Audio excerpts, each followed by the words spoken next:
The scariest stories in the Joe Rogan history. Lock in.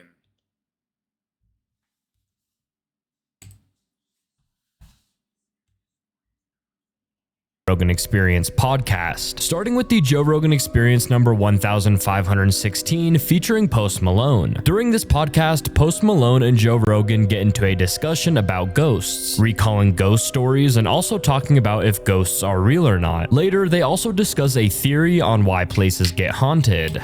I don't think me personally, I don't believe till I see it, you know what I'm saying? But shit. Here's the thing about ghosts.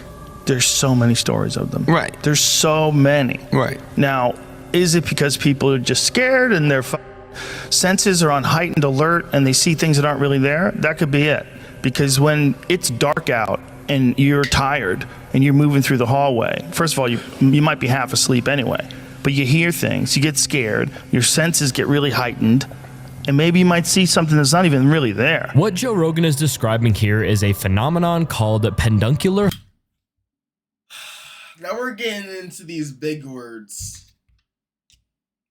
Hallucinosis. It's a rare neurological phenomenon that causes vivid visual hallucinations that typically occur in dark environments and last for several minutes. There's also something called complex nocturnal visual hallucinations, which is something similar, but this is used to describe the phenomenon of vivid, dramatic, detailed, and often intricate visual hallucinations occurring during sleep onset or awakenings at night. These generally last for a few minutes at most and disappear with increased levels of light. So Joe isn't trying to argue that ghosts aren't real. He's just explaining that a lot of ghost stories occur when it's dark. So these two phenomena could explain why a lot of supernatural things are seen when it's dark, meaning that some people who have claimed to see ghosts have actually just been hallucinating. It's just your own brain and your paranoia with you, because it's always happening at night under low light conditions. It's always weird things that are fleeting and then they're gone. But it's not always in the night. Yourself. It's not always in the night. It's always in the dark though, right? No. You're never like at the beach. Is there ghosts at the beach? There might be ghosts at the beach. That's It why I depends think on they're what bullshit. beach you're at. There's no ghosts at the beach. Now, Joe Rogan is actually wrong here. There are a few beaches around the world that are deemed haunted. One, for instance, the Dumas Beach in India, is very well known for its black sand. Well, I think he was kind of joking right there. You know what I mean? He was like, oh, you're just not going to go out and see a ghost at the beach. You know what I'm saying? But he's taking it way too far, chat. And its reputation for being haunted. Local. And you know what? I'm stressed. So you know what I'm going to do?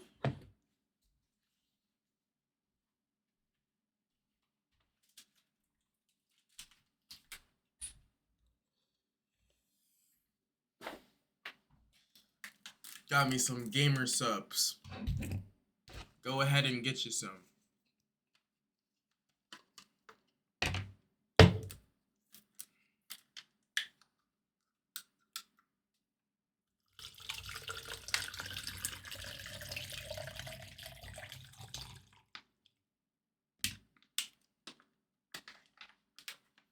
Go ahead and get you some. Use code BART case. Anything like that. Any creator code.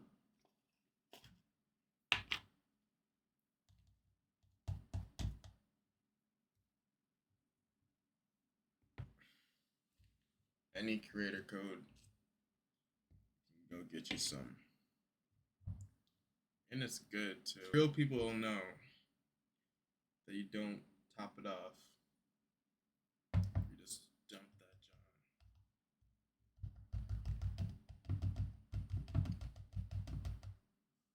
Right in there. Got some drink.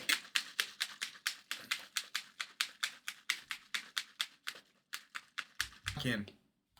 Folklore claims that the beach is possessed by spirits of people cremated there in the past. It apparently was once a Hindu burial ground. Many visitors have heard disembodied whispers, sudden chills, and inexplicable sand movements. But again, most of these stories say that it's only haunted during the night. So is it really haunted, or is it just people who have been hallucinating? Here's an argument for something being haunted. The comedy store in Hollywood, because it used to be Ciro's nightclub. It used to be owned by Bugsy Siegel. And apparently, the word is they killed a bunch of fucking people there. Right. And almost everyone that I know that works there, everyone who's managed that works there a long time, they have some weird shit happen to them. Weird shit. Like they see someone in the kitchen and they go to say something to them, they turn around, and then they turn back again, the person's gone. Right. Like weird shit. Right. Like old friends you haven't seen in forever wandering through the hallway and they go up the stairs and you can't find them. There's like a bunch of stories like that. Now, granted, there's a lot of people who've done a lot of drugs at the Comedy Store. Right. That has to be factored in. Right. Joe Rogan is referring to the Comedy Store in West Hollywood. The Comedy Store is a famous comedy club that opened in the 1970s, but the building was built in the 1930s. It was originally a nightclub, and it's said that the mafia used to be involved with the business. Now, there's an author who used to be a waitress at the Comedy Store who claims that the Comedy Store is haunted from basement to the rafters. The author has previously told stories about her paranormal encounters. She claims that each night before they opened, all of the waitresses would set up the tables. You know, they would put on tablecloths, ashtrays, glasses, etc. And she said that there were many times where a waitress would set the table, would leave for a little bit, they would come back to the table, and the tablecloth would be taken off the table and sitting there folded. That's not weird, though. Not to mention, most comedians who have performed at the Comedy Store all have what if she's just in her head, bro? You know what I mean? their own paranormal encounters. There's so many stories worldwide of ghosts. I don't think it's impossible to... I think it's possible that things leave a memory. Right. Like maybe if you hate someone so much, like you leave a memory on the space. Like that's a stone tape theory. Yeah. The what? Stone tape? Yeah. Stone tape? Yeah. What is that? That the energy. He said yeah, and then he said what? Of a life is like left on material shit. Right. The bricks on the wall. Yeah. Or the curtain here. Right. You know, I don't know if that's a stone tape theory. Don't quote me on that. Can you look up the stone tape theory for me? Stone tape. Post Malone refers to the stone tape theory to try and explain why people say that places have memories. I've never heard of the stone. I have never heard of the stone tape theory. Common phrase that paranormal investigators use. For example, for a haunted house, they could say that the house holds memories, or the walls hold memories. Now, the stone tape theory is a pseudo-scientific idea that ghosts and hauntings occur when historical information is released from objects such as rocks. It suggests that certain materials like limestone, quartz, and other stones can store information about historical events. When the information is released, it can cause a residual haunting, which is when the past event is quote-unquote replayed in the present. The theory also suggests that building materials can absorb energy and then replay it at a later time. So for example, if someone was murdered in a house, the building materials absorbed that energy, and then at some point that energy was replayed from the building materials, deeming the house haunted. I'm friends with Zach Bagans from Ghost Adventures, right? Oh. And it's like, did he ever take you to a haunted house? We did a whole episode. You should check it out. Did you get scared? It's terrifying. It's terrifying, man. And in his museum. Yo, look at old post, bro. So apparently there's a thing called the Dybbuk box, which is one of the most haunted items in the world, apparently. And he wanted to, so we took the glass case off of the Dybbuk box, which is in his museum in Vegas. And he thought it was a sick ass idea to put the ashes of a lady who died while she was possessed on top. Whoa. And then my plane almost crashed. I was in a car accident. My house got robbed, and okay, and he just skipped straight to the point. Is he saying that he absorbed bad kinetic energy from the haunted box? Like what? Shit. I had bite marks on my arm. The Dybbuk box is an antique wine cabinet that is claimed to be haunted by a Dybbuk, or an evil spirit. The story goes that a man named Kevin Mannis purchased an old wine cabinet from the granddaughter of a recently deceased Holocaust survivor named Havela, who escaped Nazi-occupied Poland. Havela's parents, brothers, sister, husband, 2 sons, and daughter were all killed. She, with other survivors, fled to Spain and lived there until the end of the war. When Havela, who lived to 103, immigrated to the United States, the wine cabinet was only one of 3 items that she brought with her. As Mannis paid for the cabinet, Havela's granddaughter said, "I see you bought the Dybbuk box." Mannis wasn't familiar with the term. The granddaughter told him her grandmother always kept it shut and out of reach because there was a Dybbuk, which in Jewish folklore is an evil, restless spirit that possesses the living. The seller purportedly told Mannis it to never be opened, and if it was, bad things would happen. Now, Mannis bought this box and gave it to his mother, Ida. Ida described feeling a cold breeze from the box as she opened its doors, then experiencing pure evil coming out when she opened it. She says she immediately then had a stroke. He hit the wall like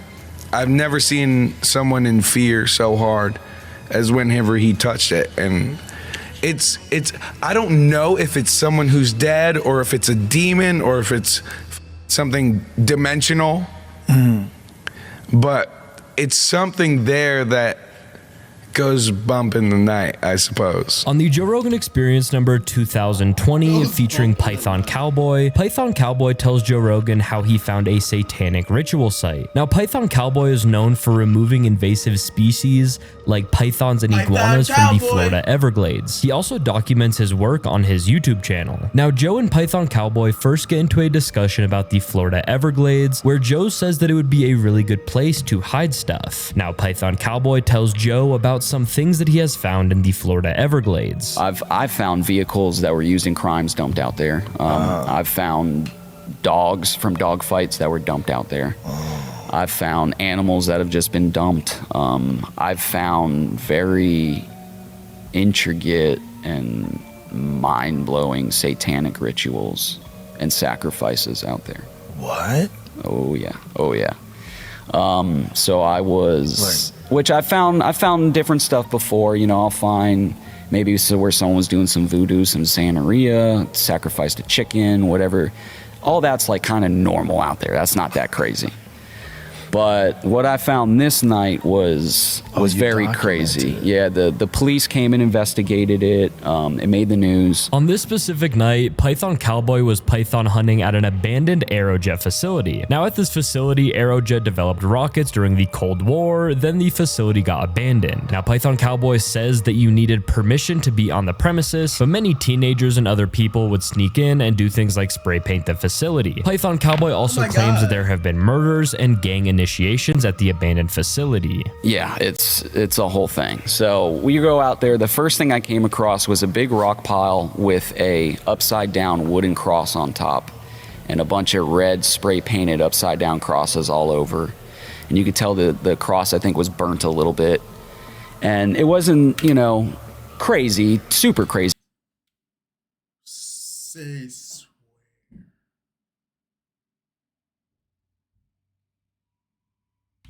No way. It was like, oh, this is new. You know, this wasn't out here I thought that was a real baby. Holy shit. a few days ago. And then I found this little doll. And as I kind of investigated that doll more, a little red scarlet snake actually came up and wrapped around her neck. And I picked up this, there it is. I picked up the scarlet snake, and which, you know, it was kind of weird that there's a live snake, a red snake on this doll. And I've caught a lot of snakes in my life. And that is the only one that was bleeding out of its anus. There was blood coming. What? Huh? Out of its beehole. Now, after doing some research, a red scarlet snake bleeding from its anus is a serious sign that likely indicates a significant health issue. So this snake that Python Cowboy found could have just had a serious health issue, or as you will hear from Python Cowboy, could be something more demonic. When Python Cowboy arrived at the facility, there were these words spray painted in red in the gravel. It was a Latin saying. It translated to "turn around, run, hide, he is watching you." Go further into the complex and there's these big abandoned buildings. I go into the building, still just python hunting. Who knows what these kids are doing out here. I thought it was strange, the Latin. Your average kid just messing around don't know Latin sayings like that. And then I come to this big room where there's the big pentagram. In the middle of the pentagram, there is a three-legged plastic chair with a blood stain in the bottom of it where you could tell something was killed, sacrificed, whatever. On each wall, there's 3 walls. On each wall, there's upside-down crosses, Latin sayings, and all kinds of stuff. As I'm kind of walking into the room, which, I don't want to sound... Is this all public footage? Chat, I kind of want to go, look that up. Like a psycho or anything, but that doll from earlier grabbed my leg. I don't know if I kicked it, I didn't see it or what, but that doll from the rock pile somewhere else, I don't know if it was another doll or what, I never seen that other doll. I kick it, it seemed like it grabbed me. It's that same doll from earlier. Same thing with the cross on its forehead, the one eye cocked over, the other eye messed up. So Python Cowboy was in a large room with a pentagram on the floor and a chair in the middle that has a blood stain. Not to mention the doll in there that apparently grabbed his leg. Now, probably the scariest part from this story is the writing that was next to the pentagram. Saying on the ground that says, "The omen will follow." Which to me was like the creepiest thing of the whole thing, was that if you interact with any of this spirit's gonna follow you. Now, as Python Cowboy and his team explored this facility even further, they stumbled across a room, and in the room there was a sleeping bag with something inside of it. Now, they didn't investigate the sleeping bag, but they did report it to the police. But in that same room, in large red spray paint, it said, "She was only 9, we gave her to the devil." Now, what Python Cowboy found that night could have just been teenagers who were messing around out there, or it seriously could have been a demonic ritual. On the Joe Rogan Experience number 1424, featuring Tom Pop. Sorry, I'm not doing any commentary today, but holy shit, I'm locked in. Joe and Tom talk about a myriad of things surrounding paranormal activity. The first thing they discuss is how a lot of ghost hunting shows and books are all fake. Here's the problem with ghosts. Those ghost shows. Well, yes. Those ghost shows are bullshit. 100%. One of those guys got in trouble recently because he made a ghost book and he plagiarized a bunch of shit. Really? Like blatant, copy and paste. Yeah. Yeah, jeez. Yep. Joe was talking about how an author was involved in a plagiarism scandal, but there are many paranormal investigators who have been outed as frauds. For example, Ed and Lorraine Warren, who are probably the most famous paranormal investigators, and they have faced many controversies throughout their years. Now, the whole Conjuring movie series is about them. Now, many people have accused the Warrens of fabricating their cases or exaggerating events for the fame and for the money. They have also been accused of inserting themselves into high-profile paranormal cases and turning them into books, movies, and lectures. People argue that they took advantage of grieving or stressed families for their own benefit, and Ed and Lorraine Warren have been accused of literally faking some events in some of their investigations, again to make their stories more scary for the fame and for the money. Theater ghosts are some of my favorite. In theaters? When you go perform in these theaters and you talk to the people, I always ask, do you have a ghost? Mm-hmm. Yeah. There was a little boy, I was in, where was I? Oshkosh. Oshkosh? Full screen. Where the fuck is Oshkosh, chat? Oshkosh. No. Wisconsin? Holy shit. It's a long ways from here. Oshkosh. And there was an old theater, and the guy who runs the theater said, there's legendary, they keep talking about, there's 3 ghosts in the thing, and they were having a cocktail party upstairs in this cocktail lounge off the balcony, and this guy's son ran into the balcony, and he's talking with people. He goes, I got to go get him. And he goes in there, and the kid's leaning over the balcony, talking to the stage, having a conversation with someone. He's like, yeah, no, this is my dad. What? He wants us to go down there. Who wants us to go? That guy. He wants us to go down there. And there was no one down there.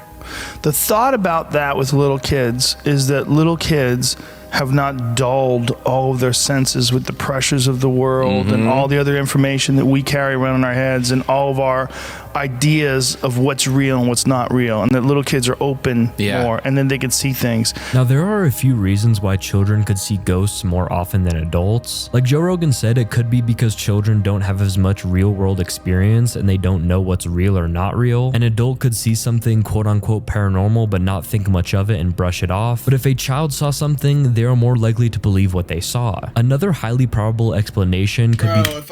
if I start getting like paralysis, I'm gonna start tripping. That kids have highly active imaginations and... Or if I start seeing anomalies like those fucking video games. Often blur the line between reality and fantasy. I mean, they're more suggestible than adults. Children could also have heightened sensory perception, which allows them to pick up on sounds, shadows, or environmental cues that most adults would overlook. Their developing brains might interpret unfamiliar stimuli as ghostly due to the fact that they don't have much life experience. And for the more paranormal explanation, some paranormal believers think that children are more open to the spirit world because they haven't been conditioned to ignore or dismiss supernatural occurrences. Young children could be more in tune with unseen energies or spirits because their consciousness is still developing. On the Joe Rogan Experience number 1957 featuring Shane Gillis, Joe Rogan tells two stories of how he almost was abducted as a child. Now, his first story happened when he was about 7 or 8 years old. That was the scary, well, they were both pretty scary, but that was the scarier one because I was at the library and I was by myself. You know, I was a latchkey kid. They just my parents just let me out of the house, which, you know, at the time was kind of normal. In retrospect, like thinking about it now, like I couldn't imagine letting my 7-year-old just fucking library. Wander around. Not just that, but walk to the public library, you know, in San Francisco. It's actually very interesting how people always talk about not San Fran. How back in the day, themselves or their kids would just, play outside or go wander around without any parental supervision. Nowadays, it's pretty rare for a parent just to let their kid wander. It's interesting because the reports of missing children have actually fallen 40% since the 90s, according to the FBI National Crime Information Center. Now, of course, this study was in 2014, but it's just interesting to think that either the number of child abductions have gone down because people have stopped letting their kids wander around, or that there is more education about ways to prevent child abductions. Now, there are other factors as well, such as technology advancement, law enforcement tactics, and public awareness. I always just find it interesting how throughout generations, the concept of letting their kids wander without parental supervision has changed so drastically. And this guy, I was looking at, I was always into like horror movies and monster movies and And so I was reading these books in this, they had a section of like, monster books. Yeah. And this guy came up to me and he goes, do you like monster books? I go, yeah. And he goes, Creep.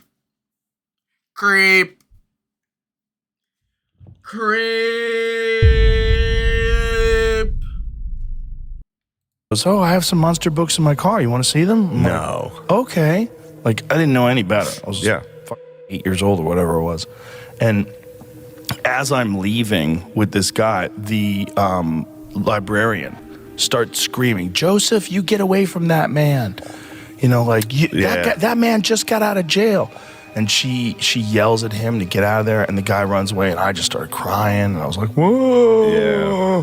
So I dodged that bullet. Now, Joe Rogan begins to tell a second story from when he was only 13 years old. Him and one of his friends used to always hang out at this lake. Now, there was a guy that Joe and his friend used to talk to. This guy was a runner and would always be at the lake running around when Joe and his friend were there. Now, this guy seemed like a really normal guy. He was about 60 years old and he was a retired school teacher. But one day, the normal conversations that Joe used to have with this older guy switched into something not so normal. And one day, it's just me. He went for it. One day, it's just me. And I'm fishing, and he comes by, and he's drunk.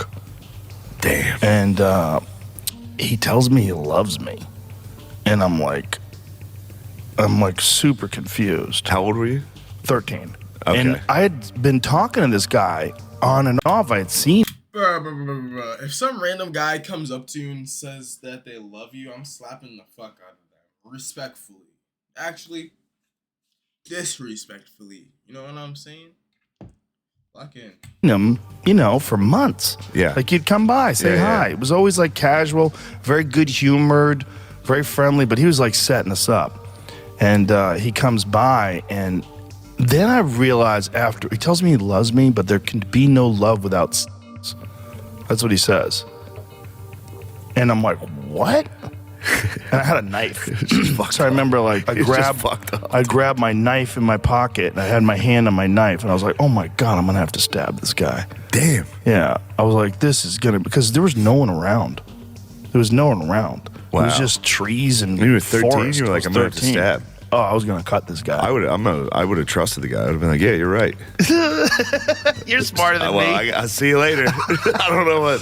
On the Joe Rogan Experience number 1351, featuring Dan Aykroyd, Dan Aykroyd briefly talks about how he spends a lot of time up in Canada, where him and his dad have an old farmhouse. Now, apparently, the farmhouse is haunted. I'm there with my dad in Canada a lot, and we have the old family farm, but with the haunted farmhouse, and I've got Is a it book haunted? for you. Well, let me say that there's residual energy from the people who've lived there in the past. It's not fucking haunted. So you hear footsteps and voices and creaks and doors closing and that, and many people have had experiences in it. So Now, this prompts Joe and Dan to talk about how Apparently, my bad. in very few states, there is a law that requires people selling their home to disclose if anybody has, died or was murdered in the home. It's called a death disclosure requirement. For example, in California, a death in a home has to be disclosed to potential buyers, but the law is very wary. Apparently, you only have to disclose it if there was a tragic death, like a murder. If someone lived a long, happy life and passed away in a home, you don't have to disclose it. Now, apparently, Dan had to disclose that somebody died in a house that he was selling in Los Angeles. Even with disclosing that the house was haunted, he still sold the house. And the person who lives there now has publicly talked about the paranormal things that go on inside the house. jewelry will hop around on the table, shapes will be seen, you'll feel a touch in the shoulder, that kind of thing. The staff felt it. And I had an experience one night where something got into bed with me. I was alone. And I don't know what went on there, but I just figured, Sexually? You fucked a ghost? I think I was being come on to there, but anyway, This is a YouTube clip. Right now, house, Dan Aykroyd ghost. Well, or it did try to come on to me, and I didn't refuse its. So you its resisted? wanton. Huh? Huh? What do you mean you didn't refuse it? You know what? I just snuggled up next to it and went to sleep. You spooned with it. I did. I felt a shake. Nah. Bro spooned a ghost.